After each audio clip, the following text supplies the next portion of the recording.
ассалому алайкум бинандаҳои азизу гиромӣ. нашри навбатии барномаи иттилоъотии ахбору мустақиман аз телевизиони тоҷикистон бо хабару гузоришҳо манзури шумо менамоем. дар студия бо шумо ёр муҳаммад самадов. امروز در باغ فرهنگی فراغتی به نام ابوالقاسم فردوسی شهر دوشنبه عید سده در سطح بلند و با رعایت رسم و آیین‌های این جشن نیاگان تاجیک تجدید کرده شد. در رابطه با آن که جشن سده خصوصیت تقویمی داشته، ifade پیوند زندگی انسان‌ها با طبیعت، دوره آمادگی به استقبال بهار و نوروز، اینچنین دوره نهالشینانی، کشت و کار بهاری و دیگر کارهای کشاورزی می باشد. در چرابینی کشاورزان شهر و ناحیه‌های مملکت با تشکیل نمایش دستاوردهای خود به ساکنان پایتخت نهال درختان میوه دهنده و سایه افکن و گل و بوته‌های آرایشی، میوه و سبزیجات و تخمی زراعت کشاورزی را پیشنهاد نمودند. گزارش گلچهره ستار از جریان برگزاری جشن سده در شهر دوشنبه. گذشتگان ما در برابر جشن‌های فرخنده نوروز، مهرگان، تیرگان، سده را نیز با محبت چون گرامی داشتی آیین روشنایی پرستی و مهر استقبال می گرفتند. با ابتکاری پیشوای ملت این جشن‌های باستانی در دوران صاحب استقلالی با شکل خاص و شکوه تازه تجلیل می گردد. سده چون آیین میهن پرستی و پیروزی روشنایی با تاریکی و گرمی بسردی در باغ فرهنگ و فراغتی به نام ابوالقاسم فردوسی شهر دوشنبه با اشتراک کشاورزان ولایت‌های سغد و ختلان، ولایت مختار کوهستان بدخشان و شهر و ناحیه‌های تابع جمهوری به عید حقیقی کشاورزان تبدیل یافت. 25 شهر ناحیه امروز دستاوردهای خود را مخصوصاً نهال‌های میوه‌دهنده و آرایشی، تخمی زراعت‌های کشاورزی و دیگر محصولات‌های کشاورزی، کارکرد صنعتی محصولات کشاورزی، مخصوصاً هنرهای مردمی پیشکش ساکنان شهر دوشنبه گرداندند. بغیر از این در امروز ما زیاده از 50 تن محصولات کشاورزی را برای فروش پیشکش ساکنان شهر دوشنبه گردانیده ایستادند که این البته برای معتدل نگاه داشتن نرخ محصولات کشاورزی در شهر دوشنبه مساعدت میکند.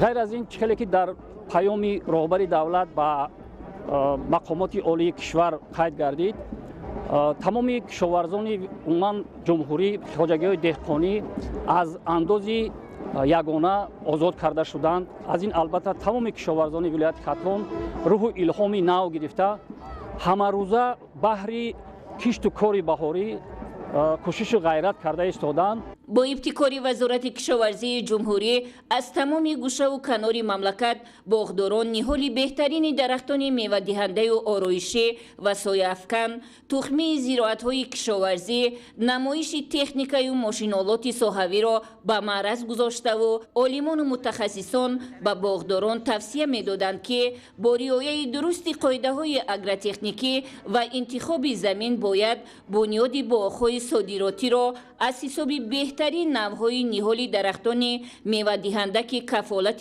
در آینده گرفتن میوه خوش‌صفت دارند به راه مانند. جشن سده یکی از جشن‌های باستانی کشاورزی بوده. مقصد اساسی جشن گرفتن سده در جان عبارت است که یعنی آمادگی به فصل بهار است.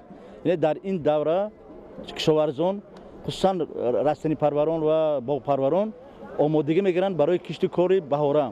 در این دوره در تمام جوی بارها تازه کار می شود. اسباب‌های انجام‌های کاری برای کشاورزی تیار کرده می شود. درختان یخاب مانده می شود. درختان شکل در آورده می شود. بوریش گذرانده می شود.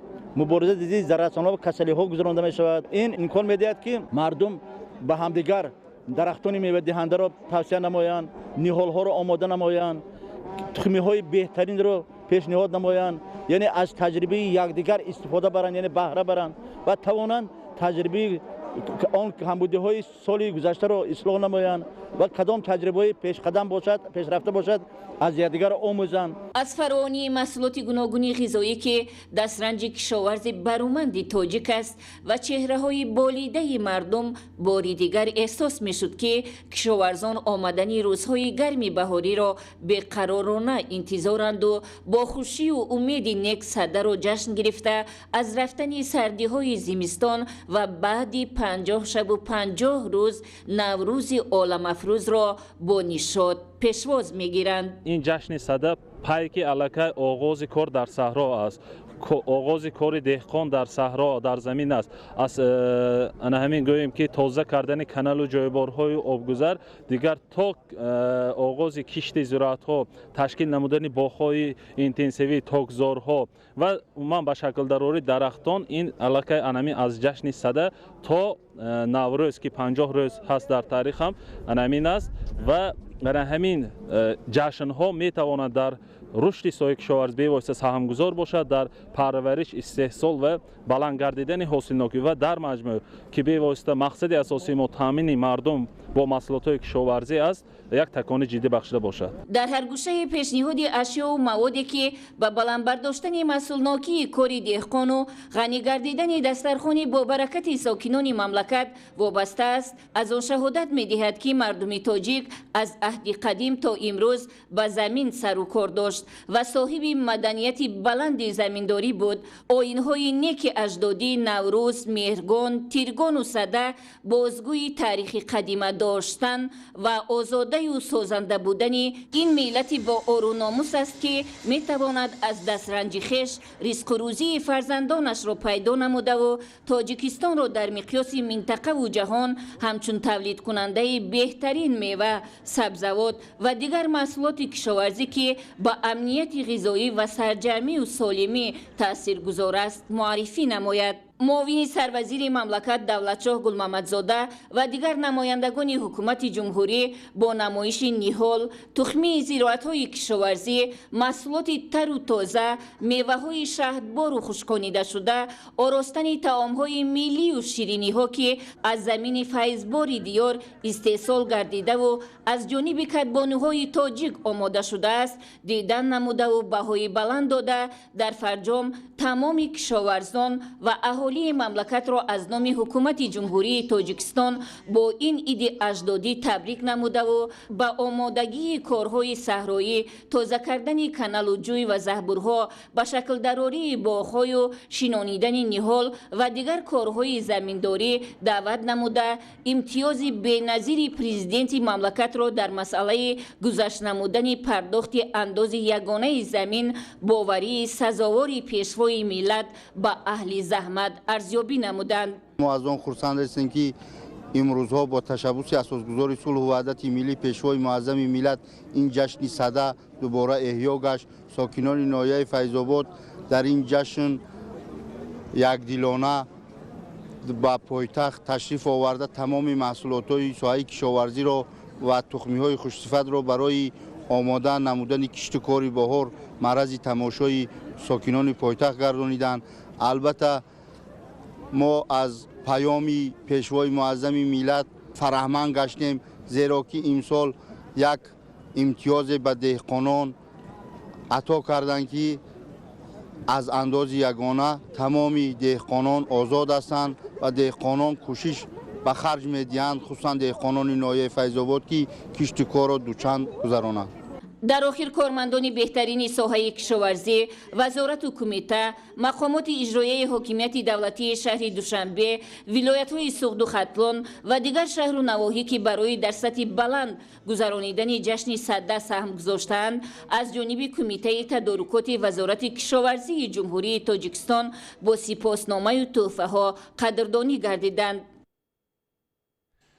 جشن صده در ناحیه دیوشتی چو ظفرآباد نیز با شکوه و شهامت خاصه و شکرگزاری از استقلال دولتی جمهوری تاجیکستان تجلیل کرده شد. گزارش مضبوط بابازاده.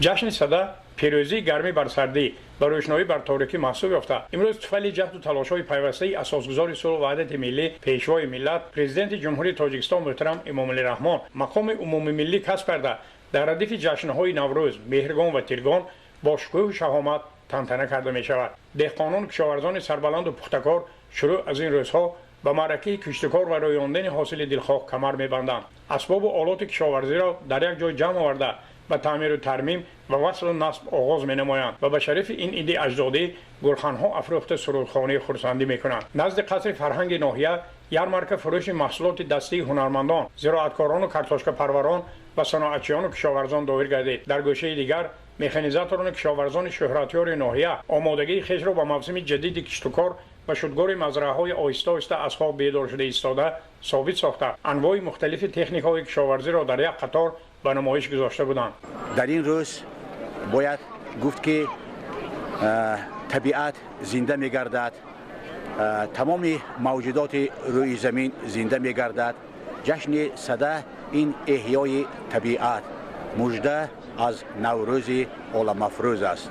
مورد به تاکید است که جشن امسالی ملی صده در دوره ارائه گردیدن پیام نوبتی پرزیدنت جمهوری تاجیکستان محترم امام علی رحمان به مجلس عالی جمهوری تاجیکستان دایر گردیده. ساکنان و کشاورزان ناحیه دیوشتیج از غمخوری‌های نوبتی سرور دولت نسبت استحصال کنندگان محصولات خواجگی دهات از انداز یگانه زمین آزاد گردیدن خواجگی کشاورزی شاد و ممنون هستند، چون ساکنان ناحیه دیوشتیج بیشتر به استحصال و صادرات کارتاشک سر و کار دارند و سال 2020 به اندازه 170,000 تن کارتاشک استحصال کردند. در جواب این غمخوری تصمیم گرفتند که سال جاری میدان کشت کارتاشک را وسیع و حاصلناکی را باز هم بلند گردانیده استحصال به اصطلاح نان دوم را تا به 200,000 تن میرسانند. با تشبث اساسگذار صلح و وحدت ملی پیشوای معظم ملت پرزیدنت جمهوری تاجیکستان محترم امام علی رحمان این جشن نیاگان ما دوباره احیا گردید. این نشانه آن است که سرور دولت توجه خاصه ظاهر کردند و هر در روحیه خویشتن‌شناسی و میهن‌پرستی تربیت نموده نسل نو است. این گواهی آن است که ما تاریخ بیش از 6000 ساله داریم. به استقبال جشن ملی صده در خیابان مرکزی ناحیه همایش ایدانه دایر گردیده. شادی نشاط بچگان و نورسان و زنان و بانوان را نیز حد و کنار نبود. طوری که معلوم است جشن صده یکی از جشن‌های قدیمی مردم تاجیک به حساب می‌رود. امروز در ناحیه زیبا منظری دیوشتیج نمایش هنرهای دستی و اساساً محصول کار دستی کشاورز دهقان روی نمایش مردم آورده ایستادند و باعث خرسندی است که این جشن‌های قدیمی با تشبث اساسگذار صلح و وحدت ملی پیشوای ملت محترم امام علی رحمان از نو احیا گردیده ایستادند و ما جوانان و نسل نورس باید برای با شکوه و شهامت خاصه جشن گرفتن این جشن نیاگان حصه باسازی خود را گذاشته باشد. جشن ملی صده افادهگری رشد ساحه کشاورزی و افزون سازنده محصولات نیاز مردم محسوب یافته زحمت دهقان اصیل را شهره آفاق می‌سازد. جشن صده از آیین‌های زردشتی محسوب یافته تاریخ زیاد از 6000 ساله دارد و جشن آتش نیز نام برده می‌شود. این ایده فرخنده 50 شب و 50 روز پیش از فرارسی جشن نوروز عالم افروز تنتنه می‌گردد. در دوران استقلالیت دولتی جمهوری تاجیکستان و جهد و تلاش‌های پیوسته اساسگذار صلح و وحدت ملی پیشوای ملت پرزیدنت مملکت محترم امام علی رحمان به عید صده نیز همچون جشن ملی اجدادی دقت و اعتبار مخصوص داده همه ساله با شکوه جدید پیشواز گرفته می شود. امروز ساکنان سربلند ناحیه ظفرآباد ولایت سوخت جشن مردمی صده را با شکرگزاری از سیاست پیشگرفته داخلی و خارجی حکومت جمهوری تاجیکستان تنتنه نمودند. همچون پیک بهار نازنین اهل مهنت کارخانه فری دولتی نهال پروری زیاد از 10 نمود نهال‌های میوه دهنده آرایشی و سایه افکن را برای مهمانان و اشتراکداران پیشنهاد نمودند. سپس در میدان قصر فرهنگ ناحیه مسئولین و مهمانان در جشن صده اشتراک داشته با محصول دستان کدبانوهای سلیقه که از نان و محصولات دیگری آرده عبارت بود آشنایی پیدا نمودند.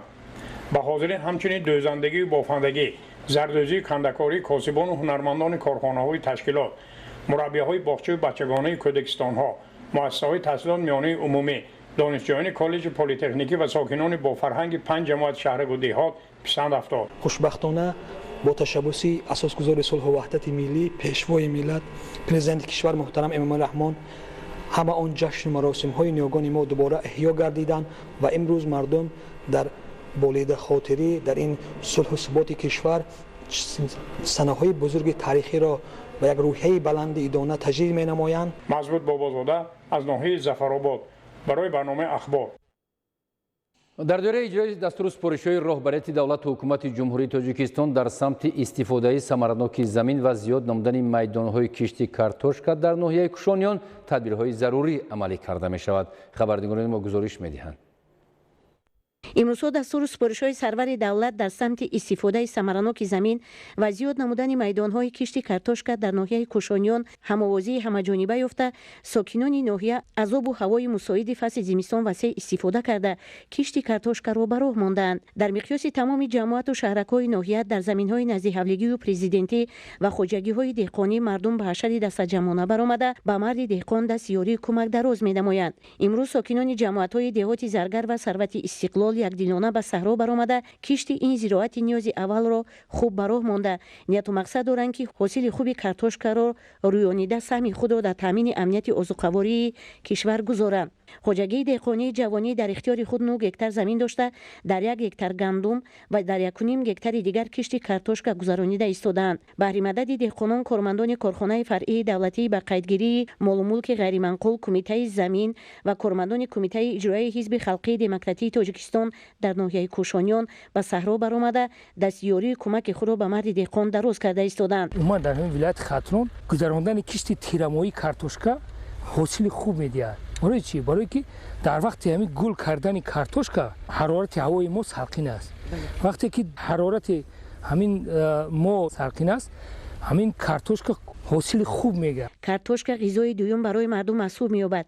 аз ин лиҳоз зиёд кардани майдонҳои кишти картошка ва баландбардоштани ҳосили он ба ғанӣ гардидани дастархони истеъмолии мардум мусоидат менамояд. агар мо ҳамин картошкаро ҳамин деҳқонона бигӯем ки ҳамин камтар агар чӣ шавад хароҷоти ҳамин тухми картошка шавад, ҳар як картошка ин ҳаминҷо чашмак дорад. чашмаки ҳаминро мо бубурем агар ина якта, ина дута, ина сета ҳамин картошка сета мо чӣ мекунем ки чашмак бигирем ки мешинонем.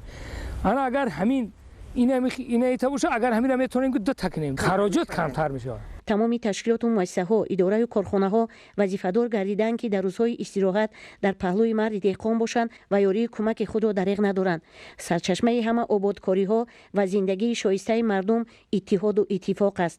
ана ҳамин сарҷамъӣ аст ки мардум имрӯз ба саҳро баромада ин кори хайрро ба анҷом мерасонанд. ба кумитаи иҷроии ҳизби халқии демократии тоҷикистон дар ноҳияи кушониён 20 сотиқ замин ҷудо карда шуд ки мо дар ҳамин 20 сотиқ замин ба кишти кори ҳамин картошка машғул мебошем. кишоварзони ноҳияи кушониён дар парвариши зироатҳо хоса картошка, пиёз, кишти зери плёнка ва кишти зироатҳои гуногун дар гармхонаҳо таҷрибаи бой доранд. ҳамасола аз ҳисоби сабзавоткорӣ ва обчакорӣ ҳосили хуб рӯёнида бозорҳои истеъмолӣ на танҳо вилоят балки берун аз онро низ таъмин менамоянд. дар хоҷагии деҳқонии баҳор воқеъ дар ҷамоати деҳоти сарвати истиқлол дар зиёда аз 2 гектар имрӯз кишти картошка гузарониданд. нақшаи кишоварзони ҷамоат зиёда аз 90 гектарро ташкил медиҳад ки то имрӯз аллакай таи 80% нақшаро ба анҷом расонидаанд. нақшаи кишти картошка дар ноҳияи вахш беш аз 60% таъмин гардида деҳқонон ният доранд ки то нимаи аввали моҳи феврал дар ҳудуди ноҳия 350 гектар зироати картошка кишт намоянд. дар ҳамин замина корҳои ниҳолшинонӣ, сабзу хуррамгардонӣ ва тозакориҳо бахшида ба истиқболи наврӯз идома дорад. идомаи мавзӯъ дар гузориши хабардигарони мо. дар ноҳияи вахш кишту кор вусъат меёбад. махсусан кишти картошка бо истифода аз рӯзҳои офтобӣ тезонида мешавад. муҳлати оптималии кишти картошка то нимаи аввали моҳи феврал муайян шудааст. аз ҳамин хотир дар ҷамоати деҳоти рӯдакӣ, тоҷикобод ва ваҳдати ноҳияи вахш кӯшиш доранд ки дар беҳтарин фурсат зироатро кишт карда ҳосили фаровон ба даст биёранд. дар ҷамоати деҳоти рӯдакӣ дар майдони 53 гектар тибқи дурнама бояд киш карда шавад. то имрӯз дар майдони 17 гектар аллакай мо киш кардагем. то 10 феврал мо аллакай хоҷагию захираи тухмии худро доранд ба пуррагии картошкаро дар майдони 53 гектар мегузаронем. тасмим гирифтем ки дар ҳудуди ноҳия 350 гектар киш кунем. дар ҳудуди ҷамоати мо киш хеле дар боло қайд кардам. ин барои деҳқон аллакай деҳқон дар кардагӣ аз то 200-250 сентинер картошка ҳам гирифтанд деҳқонои мо. аллакай хичон тасмим гирифтанд ки дар майдони 53 гектар аллакай дурнамошон тасдиқ шудагӣ кишти картошка мераса деҳқон ба пуррагӣ кишти картошка гузаронда истоданд. дар баробари вусъати кишту кор ҳамзамон тадбирҳои ободонӣ ва созандагӣ, ниҳолшинонӣ, гулзоркунӣ ва сабзу хӯрамгардонӣ тақвият дода мешавад. кормандони хоҷагии манзили коммуналии ноҳияи Вахш дар ҳудуди шаҳраки Вахш ва атрофи бинову муассисаҳо гулҳои рангоранг шинонда нақшаи кабудизоркуниро барзиёд иҷро карданд. то ин ҷониб 12,000 бех гулҳои лола, 10,000 гулҳои садбарг, 1,700 бех дарахтҳои ороишии арча шинондем ва дар оянда кӯшиш мекунем ки ҷашнҳое ки дар пеш истодаро ин ҷониб ҷашнҳои иди наврӯз, ҷашни 30-солагии истиқлолияти давлатии ҷумҳурии Тоҷикистонро ба як чорабиниҳои нағз ва сабзу хӯрам гардонидани ноҳияи Вахш пешвоз гирем. ҳамин гуна тадбирҳои экологӣ дар ноҳияи Ҷалолиддини Балхӣ низ ба роҳ монда шуда, кормандони шуъбаи ҳифзи муҳити зист дар якҷоягӣ бо дигар ташкилоти идораҳои ноҳиявӣ тавассути ҳашарҳои якҷоя дар ҳудуди шаҳраку деҳот ниҳолҳои ҳамешабаҳор ва гулҳои мавсимӣ мешинонанд. طبق نقشه امسال ما باید 25,000 درختان همیشه‌سبز و رویشی سویافکن شنونیم. تا به این روز 3,716 درختان همیشه‌سبز و رویشی سویافکن شنونده شده است. 530,000 گل‌های از جمله 550,000 گل لولا، 30,000 گل سالبر و 250,000 و دیگران باید شنونده شود. در همه جماعت شهرک دهات نوحیه درختشنونی گلشنونی ادامه دارد. و در شهر باختر با استقبال جشن 30-سالگی استقلال دولتی تاجیکستان اقدام‌های آبادانی و سازندگی و سبزکاری وسعت یافته، ساکنان عزم دارند که صحنه‌های بزرگ و تاریخی را با دستاوردهای نظررس و محیط سبز و شکوفان استقبال نمایند. از رفت حشر یکجای نهالشینانی و آبادانی و سازندگی در شهر باختر همکاران ما گزارش می‌دهند. شهر باختر به جشن خجسته نوروز و 30-سالگی استقلالیت دولتی جمهوری تاجیکستان آمادگی همه‌جانبه می‌بیند. جهت آباد و زیبا گردانیدن و تازه و آزاد نگاه داشتن مرکز ولایت و کوچه و محله‌ها، حشر یکجایی نهالشینانی، کبودیزارکنی و تازه کردن محیط اطراف برگزار کرده شد. کارمندان تشکیلات و اداره‌های شهری اطراف کارخانه و صحن مؤسسه‌های خود را تازه و آزاد نموده، گل‌های موسمی و نهال‌های همیشه بهار شنونیدند.